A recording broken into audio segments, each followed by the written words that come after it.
Pada kesempatan ini saya akan menjelaskan tentang modul tentang perkembangan peserta didik. Modul yang pertama yaitu perkembangan fisik dan psikomotorik peserta didik. Perkembangan fisik dan psikomotorik peserta didik yang akan dipelajari kali ini terdiri dari 4 subpokok bahasan.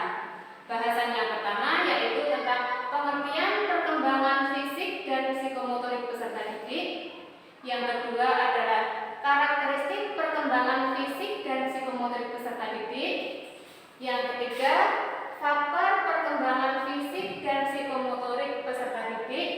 Dan yang keempat adalah implikasi dari perkembangan fisik dan psikomotorik peserta didik. Kita bahas mulai yang pertama, pengertian perkembangan fisik dan psikomotorik peserta didik. Kita awali dari perkembangan. Perkembangan adalah pola bertambahnya kemampuan dalam struktur dan fungsi tubuh, di mana perkembangan peserta didik terbagi menjadi 2, yaitu perkembangan fisik dan yang kedua perkembangan psikomotorik. Perkembangan fisik. Perkembangan fisik disebut juga dengan pertumbuhan biologis, yang mana perkembangan fisik berarti bertambahnya kemampuan struktur dan fungsi tubuh yang lebih kompleks dalam pola yang teratur dan dapat sebagai hasil dari proses pematangan. Aspek yang mempengaruhi perkembangan fisik ada 4, yaitu saraf, otot, kelenjar endokrin, dan yang keempat adalah struktur fisik. Yang kedua, perkembangan psikomotorik.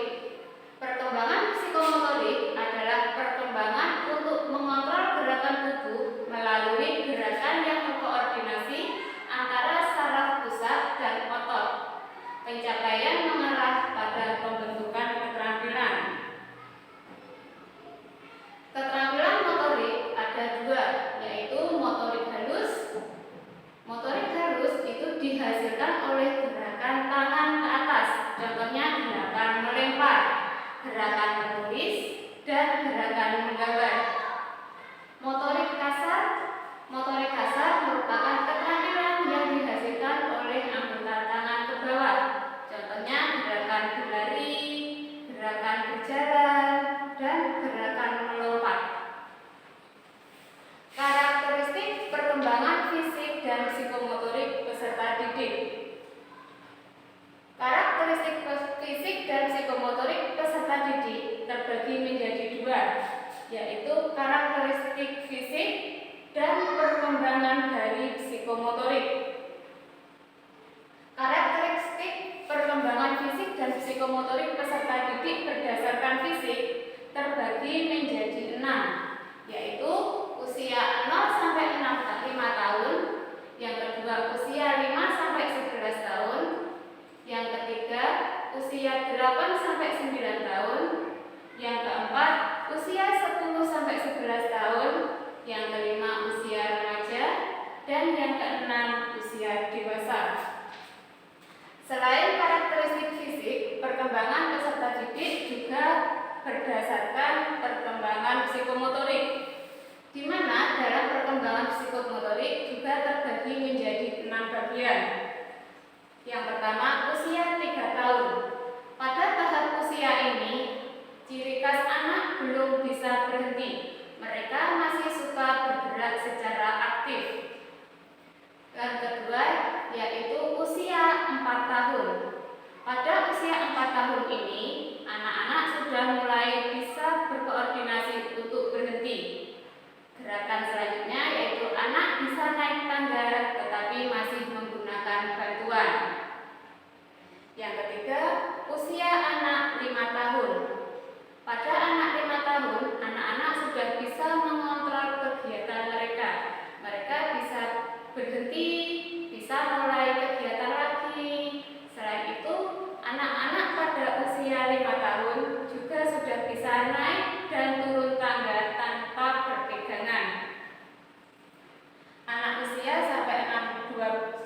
Usia anak 6 sampai 12 tahun. Pada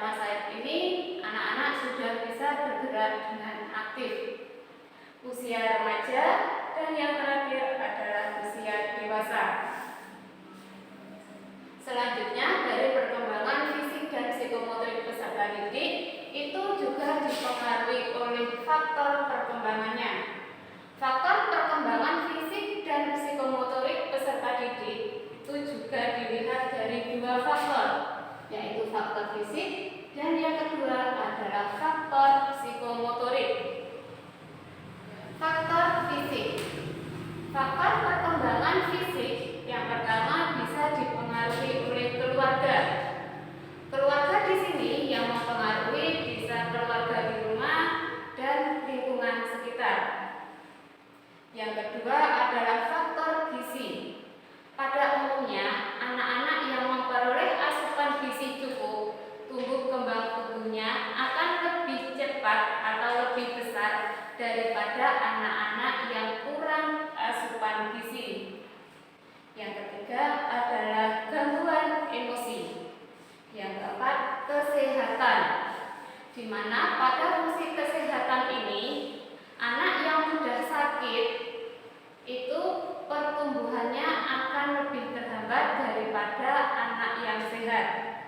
Selanjutnya yaitu jenis kelamin. Pada jenis kelamin ini anak laki-laki pada umumnya tingkat pertumbuhannya lebih cepat daripada anak perempuan. Selanjutnya, status sosial ekonomi. Pertumbuhan perkembangan peserta didik juga dipengaruhi oleh status sosial ekonomi, di mana apabila anak tersebut berasal dari status sosial ekonomi yang cukup, maka pertumbuhannya juga akan cukup. Selain ini, juga dipengaruhi oleh bentuk tubuh bangun atau bentuk tubuh itu sendiri, dipengaruhi juga oleh pertumbuhan dan perkembangan sistem saraf, dipengaruhi juga oleh pertumbuhan otot-otot, perkembangan dan perubahan fungsi kelenjar-kelenjar endokrin, serta perubahan struktur jasmani. Setelah faktor fisik, kita sekarang ke perkembangan fisik dan psikomotorik berdasarkan faktor psikomotorik yang mempengaruhi perkembangan peserta didik yang kedua, yaitu faktor psikomotorik. Faktor psikomotorik peserta didik bisa dipengaruhi dari pola asuh orang tua. Orang tua yang otoriter akan cenderung terus mengatur anaknya, sehingga anak kurang bebas bergerak. Sebagai akibatnya, anak kelak setelah besar mereka akan cenderung kurang percaya diri. Yang kedua, dipengaruhi oleh gen dari orang tua. Kemampuan anak pada dasarnya berasal dari gen orang tua. Apabila orang tuanya cakap, maka anak pun akan memperoleh kecakapan dari orang tua. Mereka akan lebih mudah mengerti. Selanjutnya adalah pengaruh lingkungan. Pengaruh lingkungan yang berperan di sini adalah pengaruh dari lingkungan keluarga dan lingkungan belajar, karena mereka sering terlibat langsung di lingkungan rumah dan sekolah. Yang keempat adalah interior belajar. Interior ruang belajar yang menarik akan menumbuhkan rasa kreasi anak. Perkembangan fisik dan psikomotorik peserta didik yang terakhir dibahas yaitu implikasi dari perkembangan fisik dan psikomotorik peserta didik, di mana pada implikasi ini guru berperan dalam memahami perkembangan fisik dan psikomotorik peserta didik.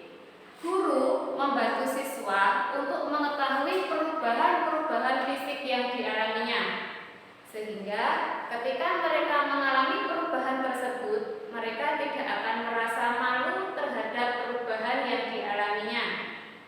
Perubahan fisik yang dialami remaja yaitu dengan yang satu dengan yang lainnya tidak bersamaan. Ada yang lebih dahulu mengalami, ada juga yang mengalaminya belakangan. Semua itu tergantung dari kematangan yang dialami oleh masing-masing individu. Oleh karena itu,